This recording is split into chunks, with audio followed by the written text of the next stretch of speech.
주 안에서 오늘도 평안하시기를 바랍니다. 그리고 강건하십시오. 하나님이 우리와 함께 하십니다. 아멘. 신앙생활하면서 많이 듣는 것 중에 하나가 은혜와 율법입니다. 여러분은 은혜로 신앙생활을 하십니까? 아니면 율법으로 신앙생활을 하십니까? 이 차이는 굉장히 중요하거든요. 그래서 오늘 이 아침에는 은혜가 무엇이고 율법이 무엇인지 잠깐 말씀을 드리려고 합니다. 자, 은혜는 무엇이냐? 누차 말씀을 드립니다만 하나님께서 나를 위해 무언가를 행하시는 겁니다. 다시 말씀드릴게요. 은혜라 하는 것은 하나님께서 나를 위해서 무언가를 행하는 것이다. 그래서 우리가 은혜 받았습니다 라고 할 때는 하나님께서 나를 위해서 뭔가를 행하셨기 때문에 은혜 받았다라고 말하는 겁니다. 자, 그런데 율법은 뭐냐? 내가 하나님을 위해 무언가를 행하는 겁니다. 구분이 좀 되시지요? 은혜는 하나님께서 나를 위해서 무언가를 행하신 것이고, 율법은 내가 하나님을 위해서 뭔가를 행하는 겁니다. 그러니 율법적 신앙생활을 하게 되면 얼마나 힘들지 모릅니다. 당연히 그렇지요. 얼마나 힘들겠습니까?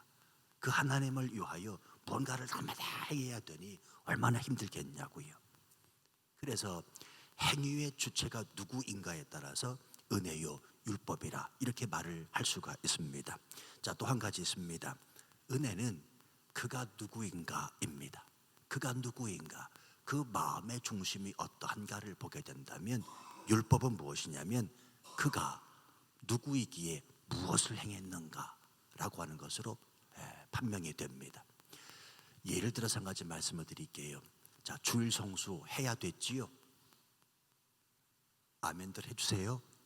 주일 성수 했는 게 맞지요? 아멘입니다. 그런데 주일 성수를 가지고 율법적으로 대하는 사람은 주일날 한번 빠지면 그 사람을 정죄하고 판단합니다. 그가 장로님인데, 그가 권사님인데, 그가 집사님인데 어떻게 빠질 수 있느냐? 그가 누구인가를 본다니까요. 그래서 정죄하고 판단합니다. 그런데 은혜로 그 사람을 보는 사람은 그래, 그 빠질 수밖에 없는 형편에 있는 그 사람이 누구인가를 생각해요. 그래서 긍휼함이 일어납니다. 오죽했으면 빠졌겠나. 빠지지 말아야 되는데 빠질 수밖에 없었던 그 형편과 처지에 있는 그 사람을 불쌍히 여긴다는 겁니다. 이해가 좀 되세요? 그러니까 율법과 은혜는 이렇게 다릅니다. 그래서 꼭 기억하실 것은 은혜의 범주는 율법의 범위보다 큽니다. 그러니까 여러분, 신앙생활은 은혜로 해야 되는 겁니다. 율법을 가지고 신앙생활하는 게 옳다, 옳은 것 같지만 절대로 그렇지 않습니다. 율법을 가지고 신앙생활을 하면 내가 힘들어집니다. 그리고 버겁습니다.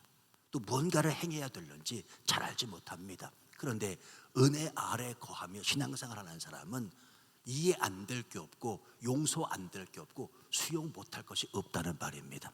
그럴 수도 있지. 그래, 주일날 뭐 빠질 수도 있지. 그래, 11조 못하는 그 사람의 마음은 어떻겠나. 그래, 저렇게 행동하고 말할 수밖에 없는 그 사람의 처지를, 형편을 이해하고 받아들인다는 것입니다. 지금은 그렇지 않습니다만 코로나19 때문에요, 한참 바쁜 시즌철에 여러분 잘 아실 거예요. 교회 중직들이 교회를 안 나와요. 이게 얼마나 목회하는 목사한테 짐이 드는 줄 아십니까? 가이드로 또 숍으로. 아니, 주일날 교회를 나와야 되는데 교회 중직들이 교회를 안 나와요. 이게 남의 교회가 아니라 이 교회 이야기라니까요. 시즌철이 되면 손님들이 많아가지고 가게를 지켜야 되고 가이드를 해야 된다 그래가지고 아니 교회를 안 나와. 이게 매년 뭐 반복이 됩니다. 저는 이 코로나19가요, 뭐 여러 가지 안 좋은 것도 있습니다만 모두가 다 힘든 상황을 겪고 있습니다만 교인들이 딴 데 가지 않아서 얼마나 좋은지 모르겠어요. 목회하는 목사 입장에서 너무나 감사해요. 이 코로나19 때문에 교회가 하나 되고 있다는 사실 아십니까? 예전에는요, 얼마나 지금 바쁠 때입니까? 그렇죠. 시즌철 1월 달에 교회를 안 나와요. 교회에서 보기가 힘들어요. 그럴 때마다 얼마나 마음이 아프고 씁쓸하고 저 사람에 대해서 내가 어떻게 생각을 해야 되나. 만약에 제가 율법적 생각을 가지고 목회하는 목사였다면 날마다 정죄하고 판단했을 것입니다. 왜 저 모양 저 꼴이냐, 왜 저렇게 할 수밖에 없을까. 그런데 여러분, 참 감사한 건 하나님께서 제 마음 안에 은혜로 목회하게 하셨다는 겁니다. 그러니까 이해 안 될 게 없습니다. 모든 것들을 다 수용하고 용납하고 그럴 수도 있지, 이해하더라는 말입니다. 그러니까 여러분 잘 생각해 보세요.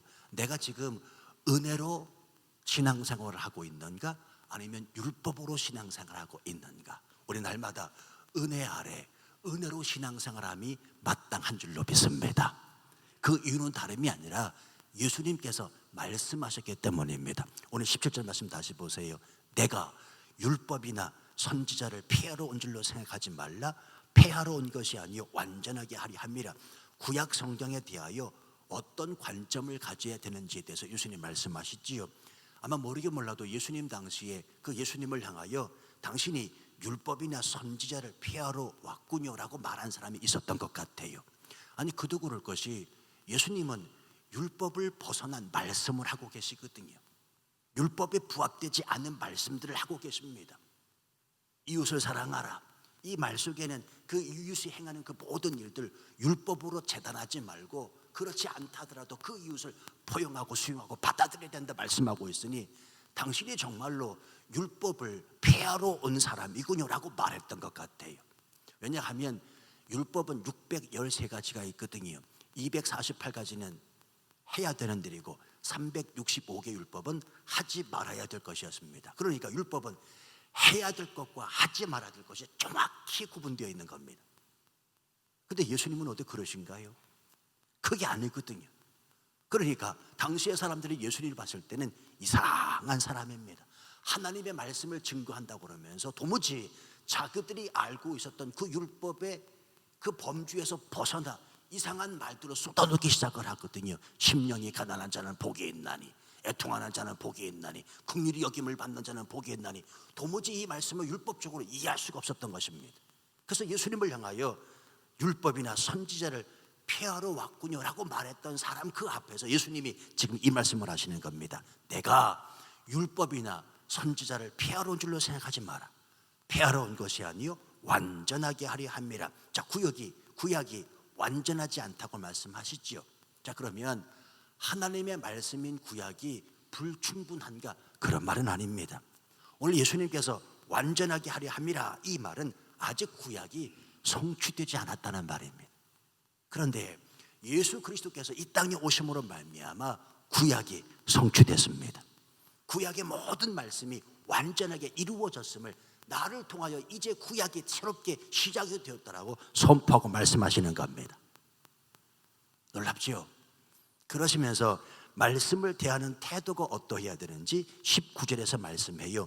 누구든지 이 계명 중에 지극히 작은 것 하나라도 버리고 또 그같이 사람을 가르치는 자는 천국에서 지극히 작다 일컬음을 받을 것이요 누구든지 이를 행하며 가르치는 자는 천국에서 크다 일컬음을 받으리라.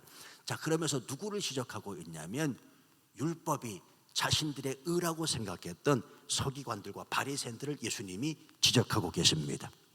이 서기관 그리고 이 바리새인들은요 율법을 지키는 사람입니다. 아주 철두철미하게 율법을 지키며 살아가는 사람입니다. 그런데 중요한 건 더 중요한 바 정의와 긍휼과 믿음을 저버리고 있습니다. 그러면서도 자기 의를 이야기해요. 내가 율법을 다 지키고 있으니 이것이 의라라고 교만하다는 말입니다. 문제는 그 율법을 가지고 다른 사람을 정죄하고 판단합니다. 당신 그러면 안 돼. 하지 말아야 될 것을 하고 있고 해야 될 것을 하지 말고 있으니 율법에 어긋난 것이야. 자기들이 생각하는 그 율법의 정신에 맞추어서 다른 사람을 평가하고 판단하고 있다는 말입니다. 근데 중요한 건 율법을 지키는 게 잘못된 게 아니라 더 중요한 건 뭐냐면 율법의 정신을 말하고 있는 율법이 말하고 있는 율법의 정신이 말하고 있는 형제를 사랑하고 하나님을 사랑하는 것은 뒷전이었다는 것입니다. 그래서 예수님이 지금 이 말씀하시는 겁니다. 너희 의가 서기관과 바리새인보다 더 낫지 못하면 결코 천국에 들어가지 못하리라. 너희 의입니다. 서기관들과 바리새인들의 의가 아니라 서기관들과 바리새인들의 의는 율법이었습니다. 그런데 너희 의가, 이 말씀을 받는 너희 의가 서기관과 바리새인보다 더 낫지 못하면 그 나은 그것이 무엇입니까? 믿음입니다. 긍휼함입니다. 정의와 그리고 하나님의 공의를 나타내는 것, 형제를 사랑하는 것이라는 말입니다. 율법을 뛰어넘는 은혜, 그것이 서기관들과 바리새인들보다 더 낫지 않냐면 너희가 결코 천국에 들어가지 못한다. 지금 그러시면서 예수님께서 구약을 재해석해 주고 계십니다. 그게 이제 내일까지 살펴볼 첫 번째, 두 번째, 세 번째. 오늘 21절 말씀에 보면 옛 사람에게 말한 바 살인하지 말라. 이 말씀은 구약에서는 살인하지 말라 했지만 구약의 율법은 살인하지 말라라고 명시되어 있지만 내가 말하는 은혜는 무엇인가에 대해서 설명하고 있고요.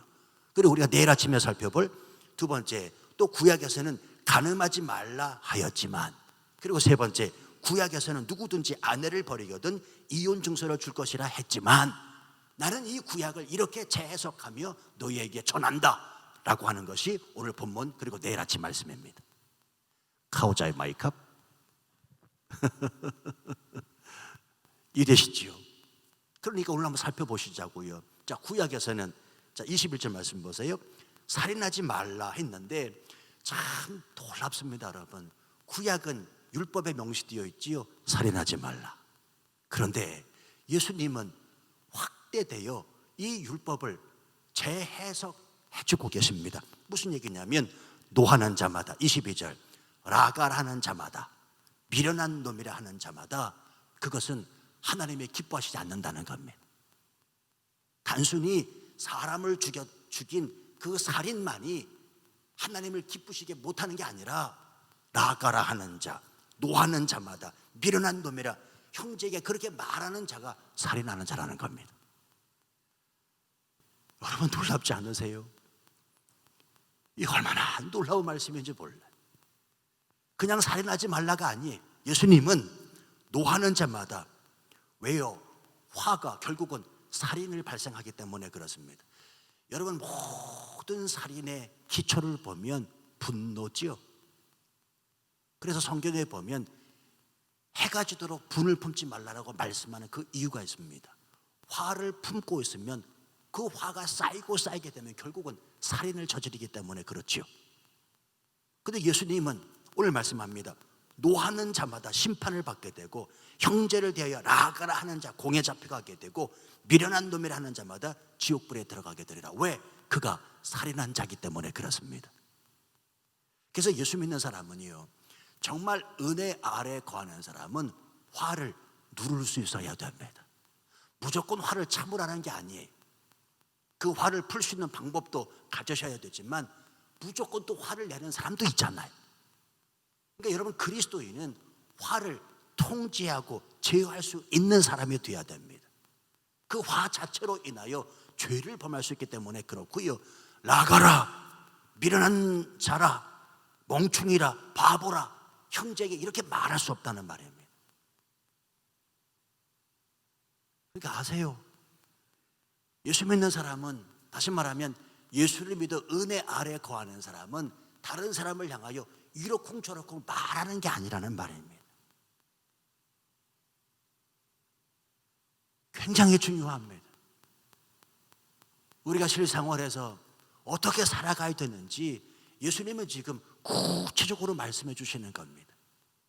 함부로 욕을 해서도 안 됩니다. 왜? 지금 나가라 하는 말은 당시 아람어 욕이거든요. 미련한 놈, 바보라고 하는 욕이거든요. 이런 욕하지 말라는 겁니다. 그것도 다 살인의 범주 안에 들어간다. 단순히 사람 죽이는 것, 그건 율법이지만 그거 하지 말라는 게 아니라 다른 사람을 향하여 마음 아프게 하고 상처 주는 것도 다 살인죄다. 지금 예수님은 그 율법의 범위를 재해석하고 확대해서 지금 말씀하고 있다는 말입니다. 또 있습니다. 23절 말씀 보세요. 원망 드릴 만한 일이 생각나거든 23절, 예물을 제단에 드리다가 거기서 네 형제에게 원망 들을 만한 일이 생각나거든 율법적 행동에 앞서서 은혜의 실천이 필요하다라고 말씀하십니다.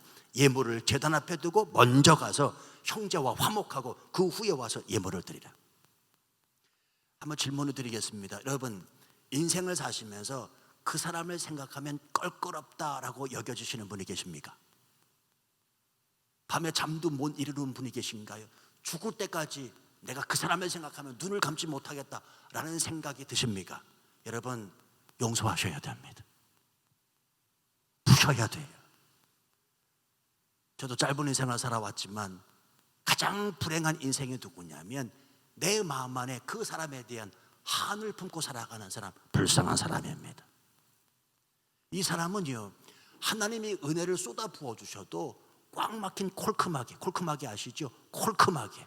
그 콜크마개가 딱 막혀 있어서 잠깐은 은혜 받는 듯 하지만 또다시 하나님의 은혜를 마음껏 누리지 못합니다. 제가 경험자기 때문에 말씀드리는 겁니다. 여러분, 사람하고 절대로 원수가 되면 안 됩니다. 그래서 성경은 원수 맺지 말라고 그러잖아요. 원수 맺으시면 안 돼요. 용서하셔야 됩니다. 푸셔야 됩니다. 원망 드릴 만한 일이 있거든 하나님 앞에 예물 드리기 전에 먼저 그를 찾아가 풀어라, 용서하라, 사랑하라 지금 말씀하고 있습니다. 율법으로 따지면 내가 손해봤어요. 그러면 내가 손해본 대로 갚아주면 되는 겁니다. 그게 율법입니다. 근데 예수님은 그렇게 말씀하시지 않습니다. 원망 드릴 일이 있거든 그 사람과 관계가 소원해졌거든 찾아가 그를 용서가 받아들이라. 예수님이 이렇게 말씀하십니다. 또 25절 말씀 보세요. 너를 고발하는 자와 함께 길에 있을 때에, 자, 마음에 증오심을 갖고 있는 사람이 있습니다. 그래서 그가 나를 고발하려고 합니다. 너를 고발하는 자와 함께 길에 있을 때에 급히 사화하라. 자, 사화하라는 말은 마음을 풀어주고 화를 가라앉히게 하라는 말이지요. 인간 관계에서의 갈등을 해결해야 된다는 것입니다. 왜요? 그 고발하는 자가 너를 재판관에게 내어주고 재판관이 옥내게 내어주고 옥에 가둘까 염려하라. 이게 무슨 얘기냐면 그 사람과 풀지 못할 마음을 품고 있으면 삶이 힘들어진다는 겁니다. 결국 감옥에까지 들어간다는 겁니다. 얼마나 힘들겠습니까? 그러니 예수님은 풀어야 된다. 그 사람의 화를 가라앉힐 수 있어야 된다. 용서하고 사랑하고 화해하라 라고 말씀하고 있습니다. 성도 여러분, 구구절절 말씀 다 드리지 않아도 아실 거예요. 말씀을 맺도록 하겠습니다. 멈추지 말고 그저 사랑하고 화해할 사람이 저와 여러분입니다. 왜냐하면 저와 여러분이 예수 그리스도 그분을 믿고 있기 때문입니다. 속 없는 사람 마냥 웃으며 먼저 다가가야 될 사람이 그가 아니라 나라는 사실을 잊으시면 안 됩니다. 성도 여러분, 내 자존심 내려놓으셔야 돼요. 내 자존심을 앞세우면 안 됩니다. 우리는 하나님 앞에서 자존감을 갖는 사람이지 자존심은 내려놔야 됩니다. 자존심은 교만입니다. 자존감은 겸손이지만 자존심 내세우지 마세요. 내가 잘나면 얼마나 잘났습니까? 내가 가지고 있으면 얼마나 가지고 있습니까? 내가 똑똑하면 얼마나 똑똑합니까? 하나님 앞에 모든 자가 다 죄인인데 내 자존심 무너져야 됩니다. 그저 예수님 때문에 사랑하고 예수님 때문에 화평하고 예수님 때문에 그를 끌어안을 수 있는 사람 되어야 됩니다. 이 사람이 바로 은혜 아래 거하는 사람임을 믿으시면 아멘 하십시다. 기억하십시다. 이것들에 있어서 우리가 선택할 수 있는 행동은 없습니다. 성도 여러분, 저와 여러분은 그저 사랑하는 겁니다.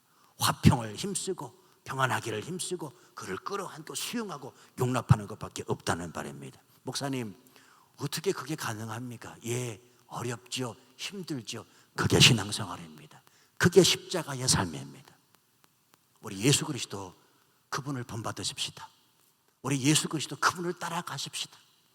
그 예수 그리스도 안에 거하십시다. 그러면 성령이, 내주하고 계신 성령이 그 예수님의 성품을 닮아 예수님처럼 행동하고 예수님처럼 말하게 하게 하실 것입니다. 오늘도 예수님 앞에 찾아 나오신 여러분 고맙습니다. 우리 하나님이 저와 여러분을 보시고 기뻐하시고 그분이 우리와 함께 하십니다. 이 시간 마음을 쏟아놓고 기도하실 때 주여 내가 율법 아래 거하지 아니하고 은혜 아래 거하고 있음을 먼저 감사하십시다. 그 은혜 아래서 용서 못할 일, 받아들이지 못할 일이 하나도 없다니까요. 그 은혜로 모든 사람을 오늘도 대하게 하시고 만나는 사람마다 내가 있는 곳곳마다 하나님이 주시는 은혜가 충만케 하여 주옵소서. 기도하는 이 아침 되시기를 주님의 이름으로 축원합니다. 우리 목요일 아침은 주의 종들을 위해서 그리고 찬양 대원들, 교사들, 봉사자들 위해서 기도하는 아침인 거 아시죠? 함께 중보 기도해 주시기 바랍니다.